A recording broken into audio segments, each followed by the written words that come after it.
Good afternoon, Michigan, and welcome back to the Nest radio station.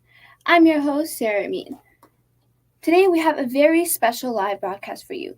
She's a trailblazer in the legal field, a champion for female empowerment, the Chief Deputy of the State of Michigan's Attorney General's Office, and the newest member of the prestigious Jones Miller Johnson law firm. Please welcome Ms. Fadwa Hammoud to the Nest radio station. It's an absolute honor to have you with us. Now, Ms. Hammoud, you've had and continue to build upon a remarkable career. Can you please share with our listeners a little bit about yourself, starting with your roots here in the community and abroad? Well, thank you for that warm introduction. Let me just say I'm so excited to be a part of this podcast and thank you for inviting me. Thank you for coming. Of course. So I think, my story is probably very familiar. It's a story that each and every single one of you probably hears in one way or another. My story is one that makes this country so very beautiful and so very different than any other country in the world. And that is the immigrant story. So I was born in Lebanon, and my family and I came here with my brother when I was about 11 years old. And that has a lot to do with my story and my pursuit of the law and my career, my field. Uh, Came here and went to Dearborn Public School. I had a great public school education, and I say this because it really shaped who I am today and why it was so important for me throughout my career to get public education. My parents did not come from money by any means. Came here and I was able to be in the position that I am today in my previous positions because I had a wonderful education. An education that my parents probably could not have afforded to have paid for it. And, I think at an early age, I started to see some of the injustices. Talk about the law, how did you get here? And how did you start this career? I lived on Miller Road. You guys are probably familiar with it. I live here in Southeast, in East Dearborn. And I always say the story because it's important to me. What separated Dearborn from Detroit was one street, and it was Tireman. Yeah. And literally, it's one stone throw away. And I had friends on the other side of Tireman. It didn't necessarily, just by one street difference, did not have the same public education that I had. Did not have the same opportunities that I had, right? And that was very evident, and it became even more evident when I started my career at the Wayne County Prosecutor's Office as a prosecutor, where one of the hardest things that I think I witnessed were many of my defendants that could not even read their constitutional rights. And it leads me back to why I think it's so important to be here with you today. And it takes it back to education. Is I think that this is a tool. This is a weapon that you have, that we have here, that could really change the trajectory of your life. And I think that it did mine. So through that, I was able to learn the language. I've had, struggles and ended up pursuing a career in the law because I always wanted to advocate. As someone who grew up in Lebanon, I can tell you that I and lived under occupation at the time, felt a lot of injustices around me. And at the same time, I didn't feel like there was a mechanism, that there was a court system, there was something in place in which I could advocate or someone could advocate for me and kids like me. So I've always had, and I think this is something that a lot of people with trauma kind of carry with them.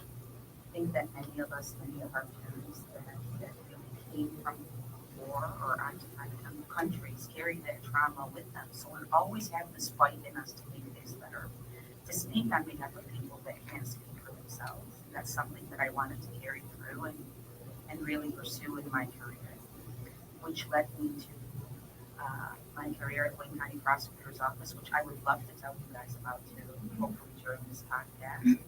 In 2019, I was appointed as the Solicitor General for the state.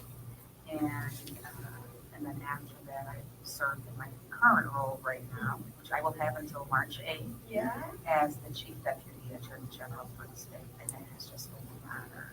So, but I'm sure we'll get into more details as we go Of through course this we awesome will. conversation. Yes. I'm really inspired. Like everything you do is just it's amazing. But speaking specifically to your legal career, can you tell us some challenges that you faced as a female and if you faced any challenges now? Oh, absolutely. I'll tell you a story. So my dad is my biggest advocate. Right? So when I went to the Supreme Court, I got tired of it. Which was very, very Can you exciting. tell us about that? I have to tell you guys all about it. I remember a news station came and interviewed the law office. Oh, wow. And they had received lots of news because this was the first time they ever been in a Muslim audience. And I want to tell you guys this, it's so important,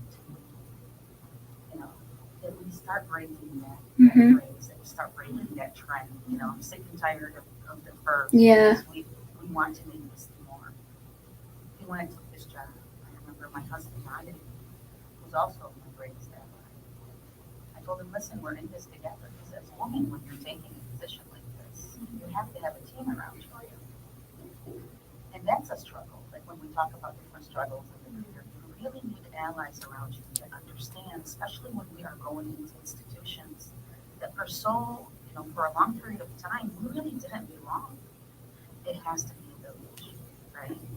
And I remember telling him, if I'm going to do this, I'm going to need your full support. And he said, all right.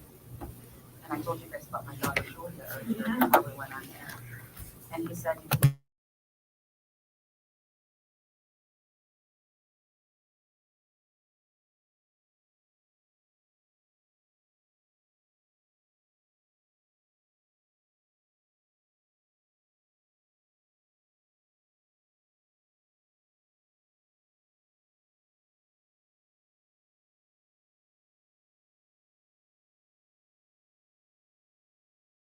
think that you would have a daughter, that your daughter would eventually be here arguing in front of the highest, court in the land. And my dad didn't even blink and he said, oh, absolutely. Because he truly believes, in me.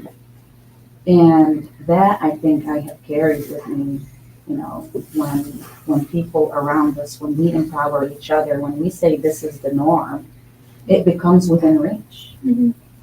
And when I first wanted to go to law school, I didn't have any attorneys in my family.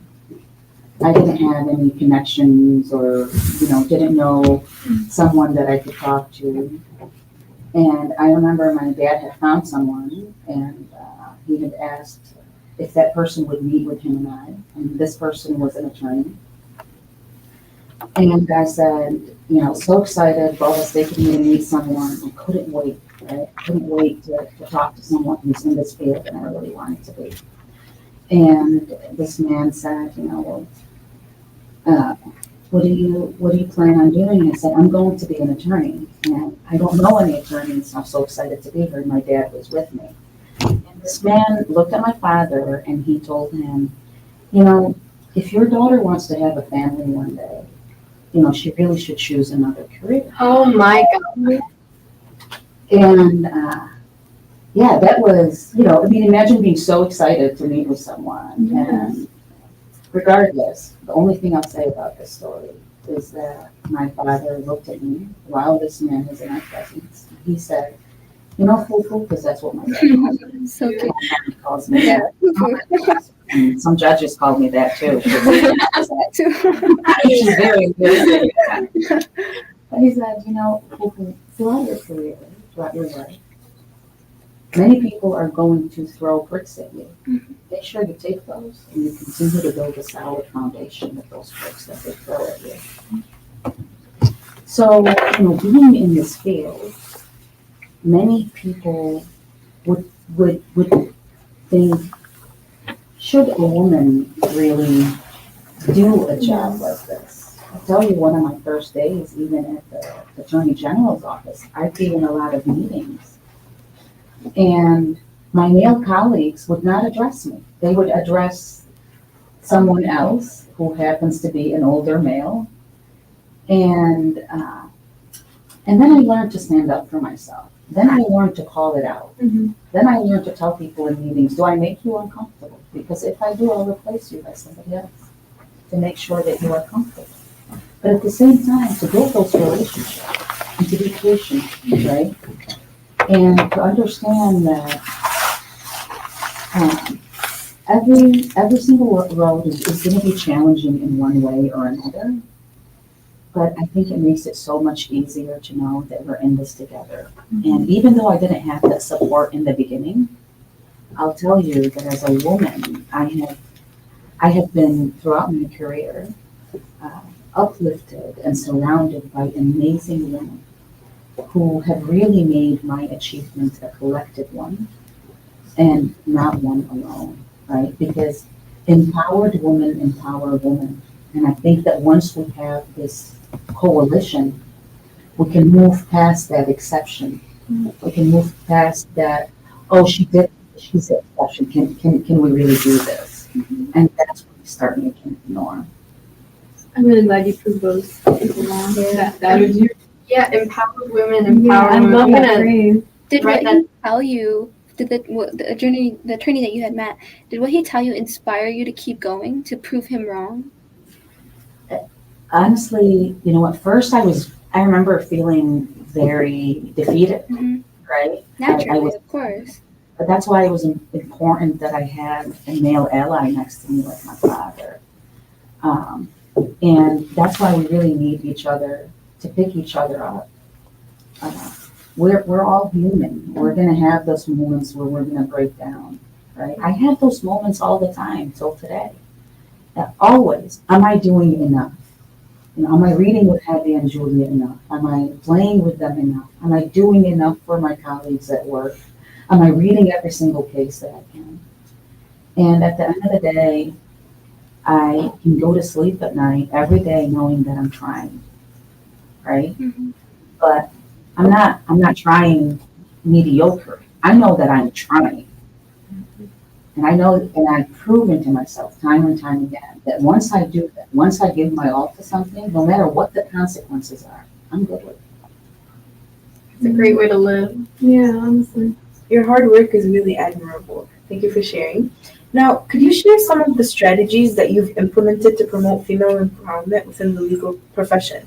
And for me, if I was like a high school female student, if I wanted to become an attorney or enter the legal profession system, where do you think I should start and how would I get in? Well, you should start today. I will. This is such a good question. I can tell you that when I was at the Wayne County Prosecutor's Office, even at the Attorney General's Office, and beyond, I have made a point to have a coalition of women. At the AG's office, I call it, I had a great mentor who had since passed away. Her name is Kelly Rossman McKinney. She was the communications director for the state, and she passed this on to me. But we had a group called Chicks in Charge. When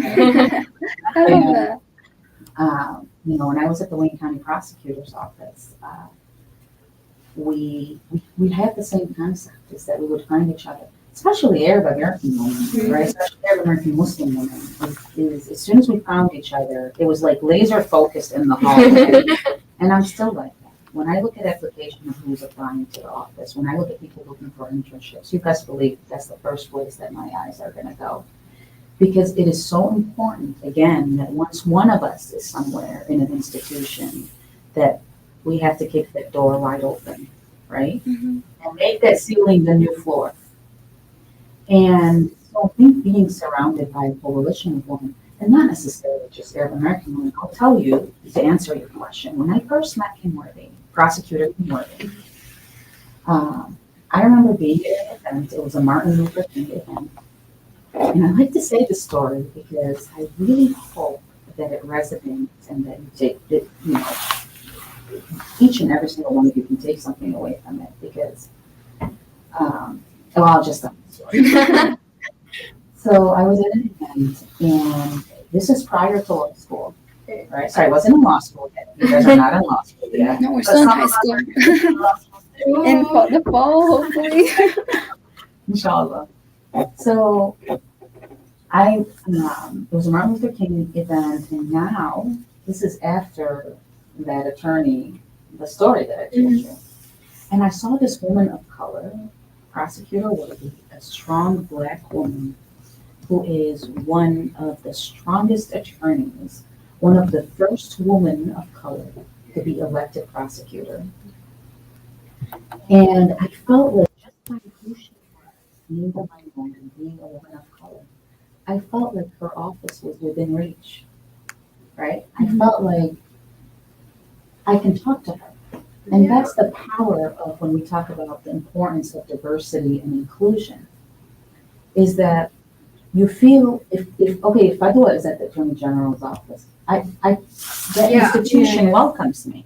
And I felt like Kim Worthy, just by who she is, being another woman of color, I felt like I could talk to her. So I went up to her after, and I introduced myself. And that's another thing that my father taught me, right? Is when you meet someone, look them in the eye, introduce yourself, make sure the importance of relationships, And I remember telling her, my name is Fadwa Hammoud. This is before I got married. Mm-hmm. I'm gonna email you one day, and I hope you remember my name. And I'm gonna go to law school. And after I graduated, I did email her. Now, I had at that time lots of allies at the prosecutor's office. There were a couple of Arab Americans that were hired there.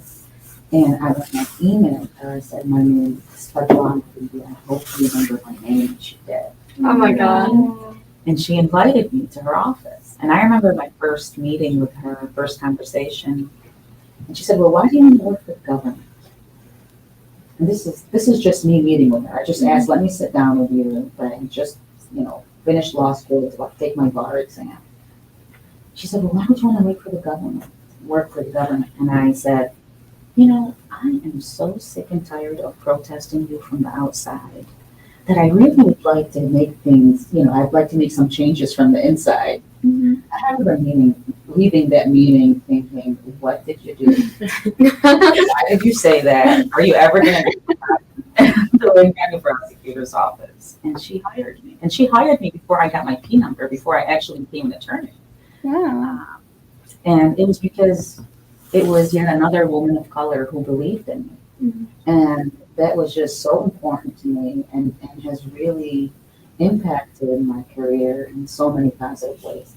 I still call her and I talk on a weekly basis. Mm-hmm. And she has supported me and uplifted me and continued to root for me throughout my journey. Sweet. Yeah. It's a woman. Absolutely. And we must continue to do that. It's so obvious from the way you talk about it that you're really impassioned about this topic. I can tell just from now that you're very dedicated to this cause. In order to, commemorate, I could say, your last week in this position as the Chief Deputy of the Attorney General Office, can you tell us what life was like in the office? What did you do exactly? How did you manage your life? Oh my goodness. I can't believe it's all coming together. It's always be a part of me. I started as Solicitor General for the state, and with that position, you're probably like, well, what's Solicitor? Yeah, I don't know what Solicitor means. So Solicitor General for the state is basically, it's an appointed position. It's a statutory position. It's in our Constitution, and it is the top appellate attorney that oversees all of the cases that are in our highest courts, and I would approve them and oversee everything that is appellate. So the Attorney General's office represents client agencies that is the state and also the people of the state of Michigan. So have you guys heard of the Department of Health and Human Services? Yeah. That is our client. the Attorney General's office represents the different departments. Have you guys heard of the Michigan Department of Corrections? Yeah. State agency, so we would represent them. The governor, that's a state officer, we represent her. The Secretary of State, Michigan Department, of Licensing and Regulations, those are all our clients. And at the same time, you bring forward cases that impact the people. There's also a prosecutorial arm to the Attorney General's office. But those are the technicalities. We can talk about those. Those are not as interesting as what are you doing on a daily I want basis? to hear your life. So I, believe it or not, supervise about 600 people and manage a budget of over $120 million. Wow. Who's going to trust us with all of that? I'm going to go shopping. Yeah, unfortunately, I couldn't do that. Unfortunately. As much as I would have loved to. No, I couldn't do that. And that's the thing. When you are entrusted with the people's trust, right? When you have to truly be that representation. And here's another thing. When you are a person of color or a minority, anything that I do is different than if Josh Smith was to do. Yep. It represents all of us. Absolutely. Yeah. So if I were to do something that is, fraudulent or scandalous, or sometimes just me being me, I understand that this position was never mine alone, right? So what do you do in this position? You carry yourself in a way to make sure that you are not the last, to make sure that we set an example, especially when our positions all of a sudden come with our nationality and our religion attached to them. Yeah. Because that's the reality of things. Unfortunately. So if I were to do something, it's not just Fadwa Hammoud did something. It's Muslim American, first Muslim Solicitor General, first Muslims argued from the Supreme Court.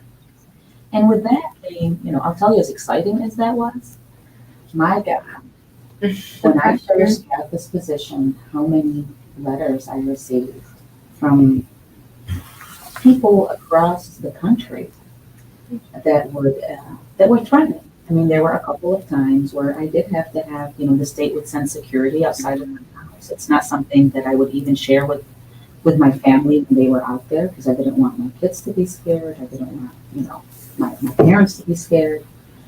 But I received many letters, about my religion, about my faith, about what I'm doing in the office, about the fact that I'm there to enforce Sharia law.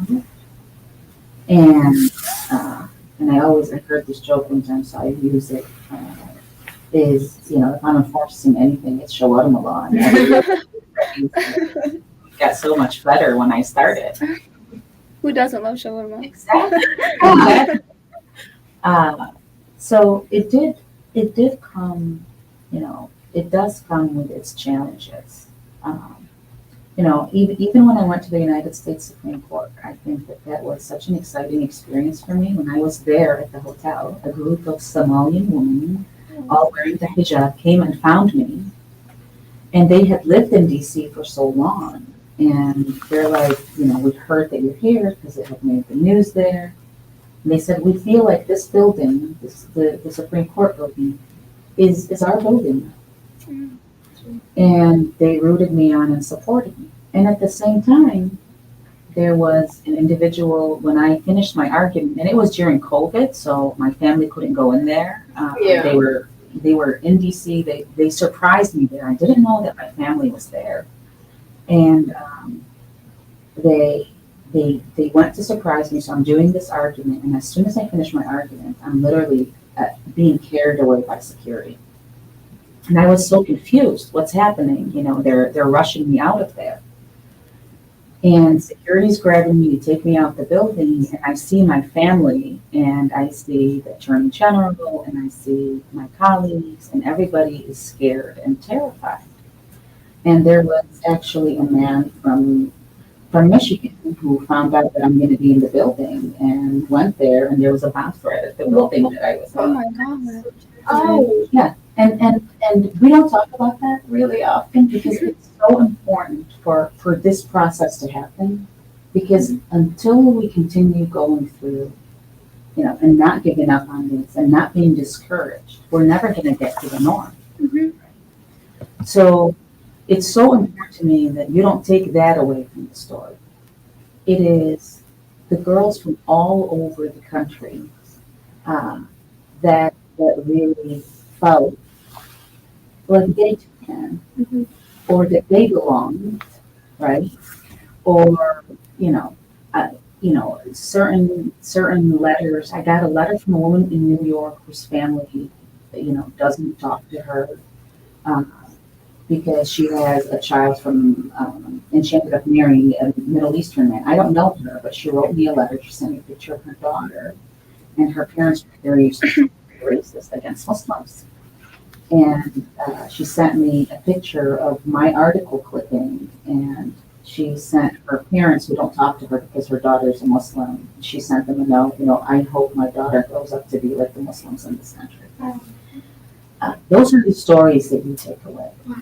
But that work has to continue. Definitely. And there will be struggles. And not everybody is going to be okay with people that look like you and I, or quite frankly, people that look like Kim Worthy or other minorities in certain positions. But that is why we have to and we must continue to break those barriers. And just like I did that at the Attorney General's office, I plan to do that in the private sector as well. I'm going into the private sector because I also believe that we belong in boardrooms. This is one of the largest firms in our state. They're huge on the west side of the state. They don't have not one Arab American or Muslim there. And it is my every intention to make sure that they have an Arab American Muslim leading it into success in a way it hasn't been done before. And I'm going to manifest that, and I'm going to make that happen. So again, the old ceiling is the new floor as we continue to shatter them in different spaces where we belong. And not only do we belong in every single one of those spaces, we get in there and we excel once given the opportunity, right? You have to take advantage of those opportunities. Because so many, I understand that I'm in this position not just because I'm Fadwa Hammoud or the way I was raised, but I was given certain opportunities that I took full advantage of. Law school was not always easy. And we're talking about school and how difficult that's going to be. But it's temporary. And other people have done it. And you're going to do it. And probably do it better. I want to run up applause real quick. I love that. As someone who wants to go into law, truly, it's so inspiring to be able to speak to you. Because everything you just said, I've unfortunately have heard of people all around me. Everything discouraging words too. And it's so motivating coming from someone who's already done it that I can do it. It really is. And I know you can. And I think that it takes you once you believe in you, then the rest of the world will start believing in you. And you have to reflect that, and you have to reflect that energy. And I personally can't wait to see what you're going to do. I can't wait to email you in a few years. Do you remember my name? Not even in a few years. So the reason why I mentioned that story about Prosecutor Worthy and why I really want you guys what I want you guys to take from this is that relationship that we talked about, right? When you meet someone, take their business card, follow up with them, continue those conversations. You asked, how do I go about going into this field or continuing, what's the first step? It's steps like this. It's having a conversation, right? And oftentimes it's like so hard for us. Am I going to go up to this person? Am I going to talk to them? It's nerve-wracking. It's scary. People are human, and you really, people would appreciate. You guys are already leaders, but don't sit on the sidelines. I mean, if you sit on the sidelines, you're never going to play the game. Go in there. And the first step is building relationships, right? Building a connection, but following up on those relationships. What's the point of, meeting me today if you want to go to law school and then you never reach out? Yeah. Great, I met somebody great. What was the point of me meeting Prosecutor Worthy? So I can always say I met Prosecutor Worthy? No, I'm going to follow up on that. And I know that relationship that started will hopefully eventually help the next person and the next person. And then your relationship that you start, like we started this conversation, are going to help my Julia and my daughter and her friends and others. Because this is a collective movement, and especially being minorities, people of color, our movement must be collective and our achievements must be collective. And our achievements can never be individual. Whether we like it or not, they must be collective for us to continue advancing and opening doors for ourselves as a community. And like we stated, just by the nature of who we are, when we enter those spaces, we carry each other with us. So when I succeed, you succeed. When you succeed, I succeed. And we need to keep that mentality and keep uplifting each other and finding spaces for each other. Mm-hmm. I love that. I love that so much. I love this. I love this topic so much.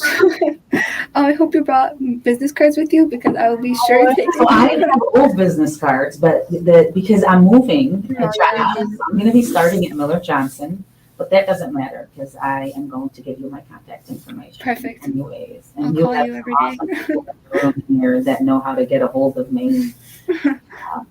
And you do have great men allies in this room as well. So we are having this awesome woman empowerment conversation too. It's so great to be in this facility and a part of this podcast. I've enjoyed it a lot, and I'm so happy I came when you guys invited me. So right now we're gonna play a little game. Okay. Cool. This game, I know we already know a lot about life, but we kind of want to know sort of the basics. You know, just like, are you more of a Fatouche or Tabbouleh girl? Okay. Ooh. A hard question. So this game is called Rapid Fire. It's going to take around 30 seconds to a minute long. I'm just going to give you a series of questions, and then they're rapid fired from there. So the second you finish answering one question, I'm already asking you the next, okay? And so, like I said, don't be nervous at all. You got this. And like I said, they're more to get to know you on a personal level, beyond the legal field, okay? Okay. So are you ready? Yes. All right. So what is your favorite flavor of Faygo Pop? Cotton candy. That sounds awful. I'm not gonna lie. What do you like better, a meat shawarma or a chicken shawarma sandwich? Chicken shawarma. Okay, good choice. That's my favorite too. Favorite flavor of Better Made chips? What's my favorite flavor? Yeah. Sweet barbecue. Oh, I love that too. Okay, for dinner, do you prefer Fatouche or Tabbouleh? Tabbouleh. Okay, I'm more of a Fatouche girl. Well, I'll let that slide. Finish the sentence. On a sunny day in Michigan, I would rather bike, rollerblade, or walk. Bike. Okay. What is your go-to meal for iftar after fasting all day? We call it in Arabic Nasheed al-Watani, the national anthem, which is fatouche, soup, and fries. Now I'm hungry. I'm hungry. All right. Favorite lake to visit on a hot day in Michigan? Lake Michigan. Okay. And then last question. Finish the sentence. In the winter, I hibernate or make a snowman. It's supposed to be rapid fire. I'm the same. Thank you so much, Ms. Hammoud, for playing with us rapid fire and for sharing your stories so far. At this time, we're going to take a short commercial break. And sticking with the theme of female empowerment, we're going to play none the other Run the World Girls by Beyonce. Run the world, girls.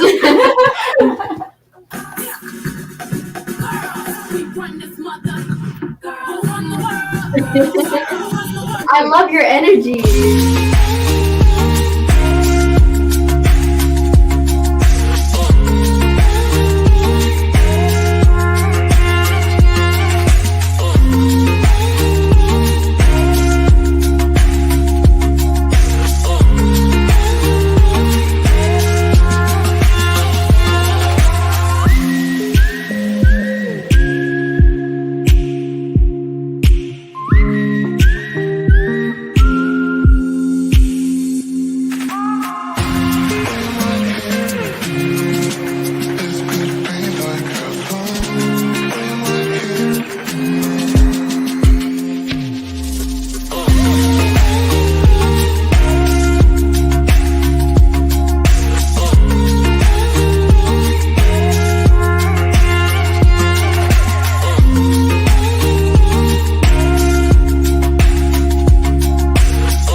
HES Academies have been serving the Detroit metro area for over 23 years, promoting academic excellence, leadership, and cultural diversity, ranking as some of the top schools in the state of Michigan. Our pre-K through 12th grade students enjoy tuition-free, state-accredited education by STEM certified and highly qualified staff with no geographical restrictions, and with advanced placement, college dual enrollment, scholarship, and Arabic language programs. Noor International Academy in Sterling Heights at niapsa.org, Star International Academy in Dearborn Heights and in Canton at starpsa.org, Universal Academy in Detroit at universalpsa.org, and Universal Learning Academy in Westland at ulapsa.org. Join HES Academies today and enjoy a free Chromebook for every enrolled student.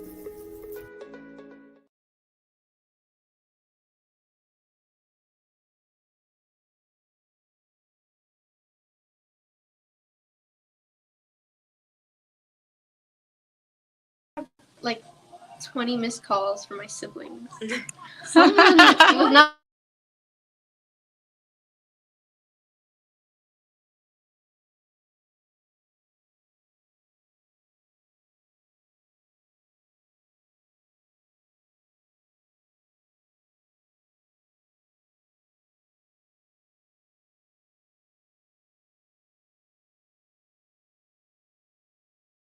She's a trailblazer in the legal field, a champion for female empowerment, the Chief Deputy of the State of Michigan's Attorney General's Office, and now has joined the prestigious Jones Miller Johnson law firm.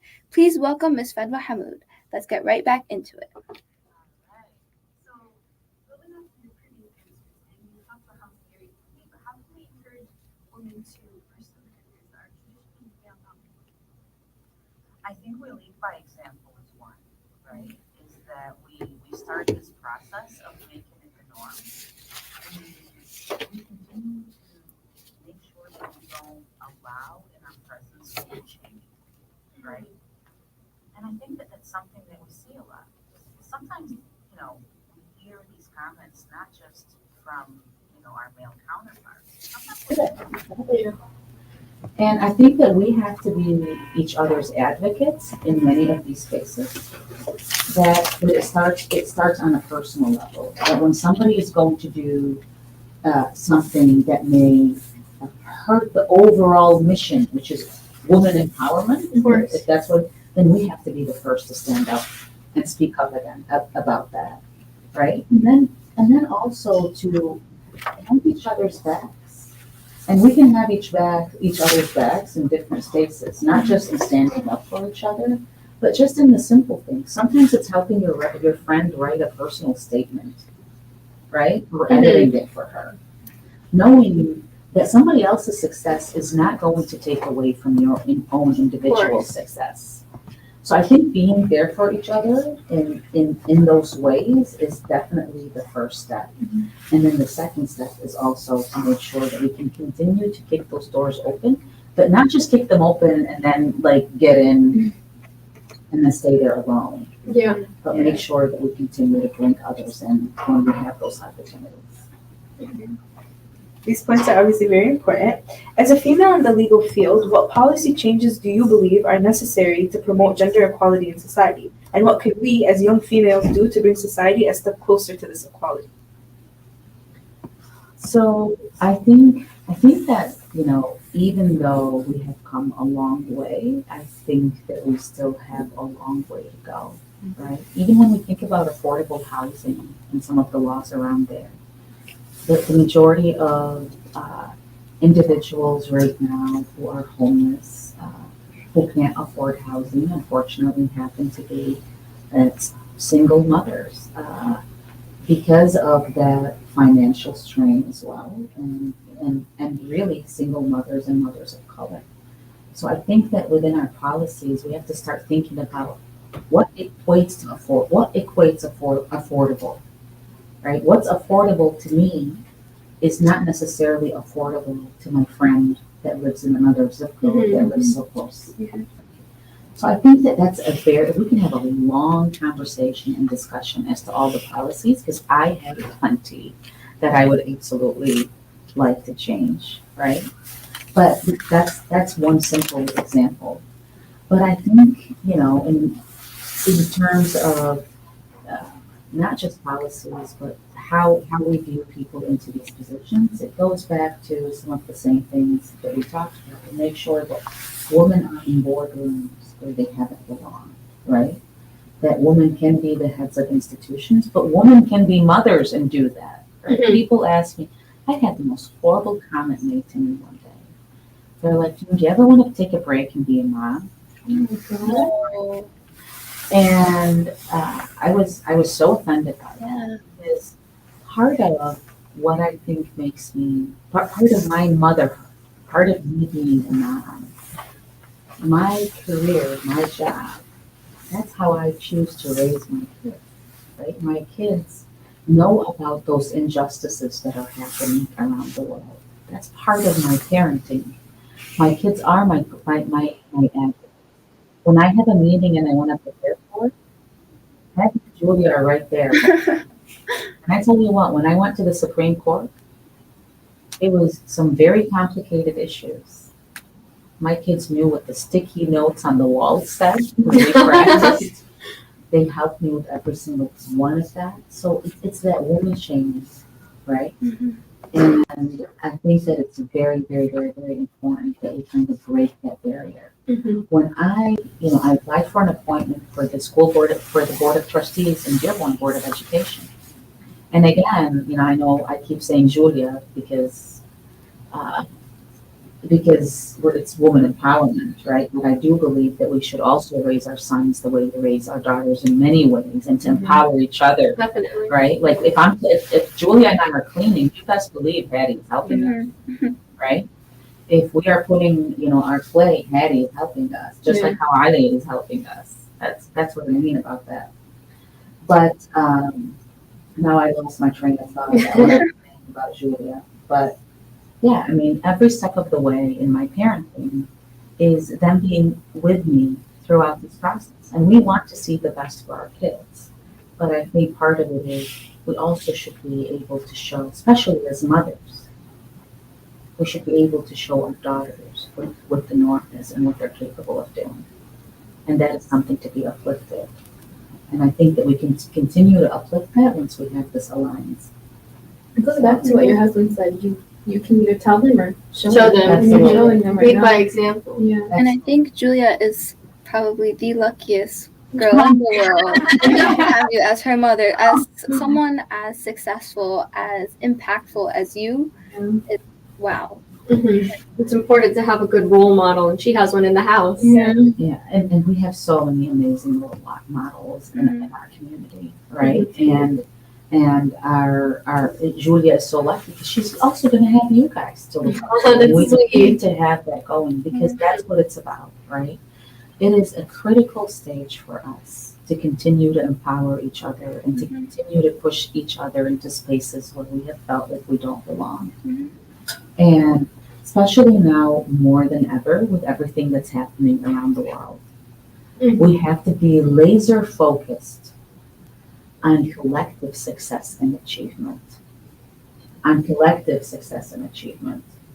In order to keep going into spaces in every field where our voices are being heard, right? When people meet you, every single one of you, we talk about, you are carrying this community with you. And just by the nature of who you are, simply being you. When I went to the Lansing office, some of them had never met a Muslim. But just being in spaces, it makes a difference because now when they think about the struggles of Muslims, they're going to think about you. When you go into these spaces, just by who you are, simply being you, you are helping causes that are beyond what you imagine you'd be able to do. Just for being the human that carries the values and the cultures that your families have instilled in you for generations. That makes a difference, right? When we need people to know us, sympathize with us, it starts with them getting to know us. And that means us being in spaces, not just on their TVs, but being in spaces and dominating those spaces not just with our work ethic and with what we're capable of doing, but with our heart, because that's also how we, as a community, that's where we're so passionate. Like every single one of us can be an attorney when it comes to passion, because that's just who we are. We grew up, our parents for generations grew up fighting for them. Many of us came here because our parents wanted to have a better education for us.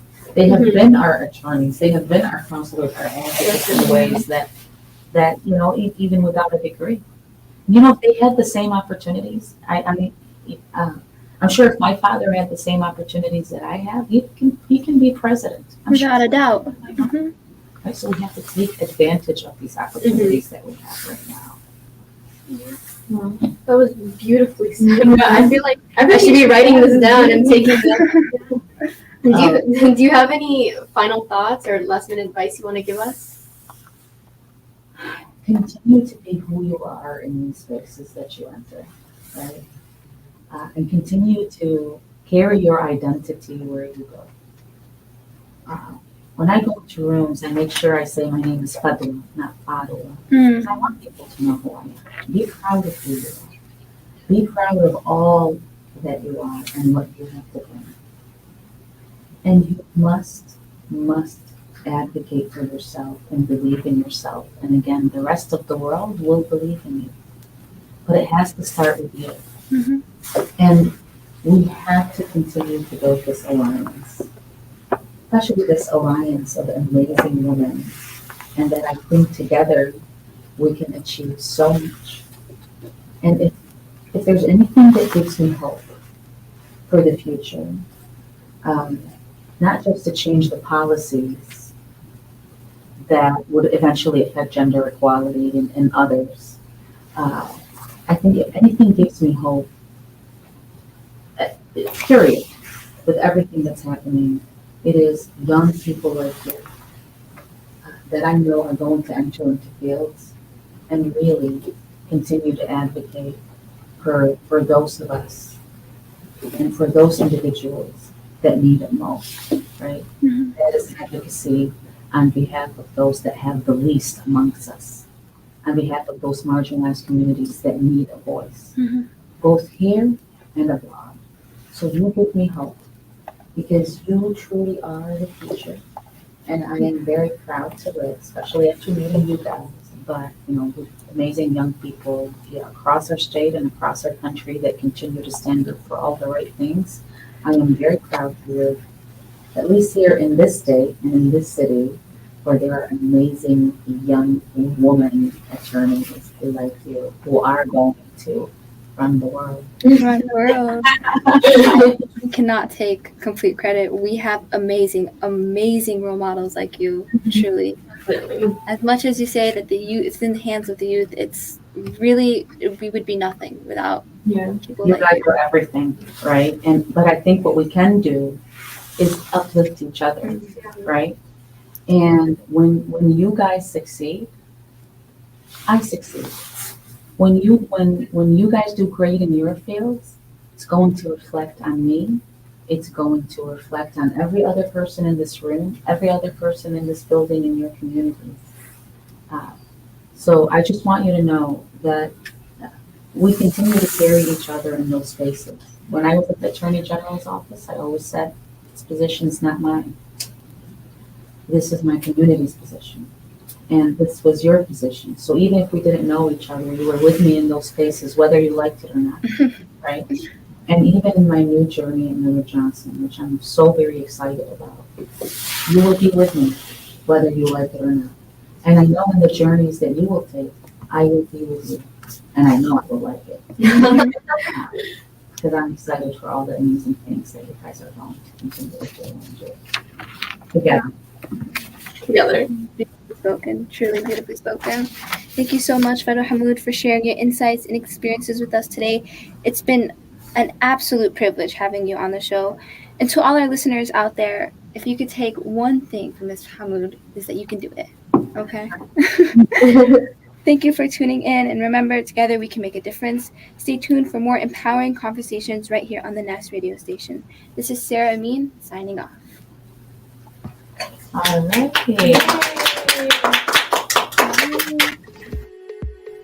HES Academies have been serving the Detroit metro area for over 23 years, promoting academic excellence, leadership, and cultural diversity, ranking as some of the top schools in the state of Michigan. Our pre-K through 12th grade students enjoy tuition-free, state-accredited education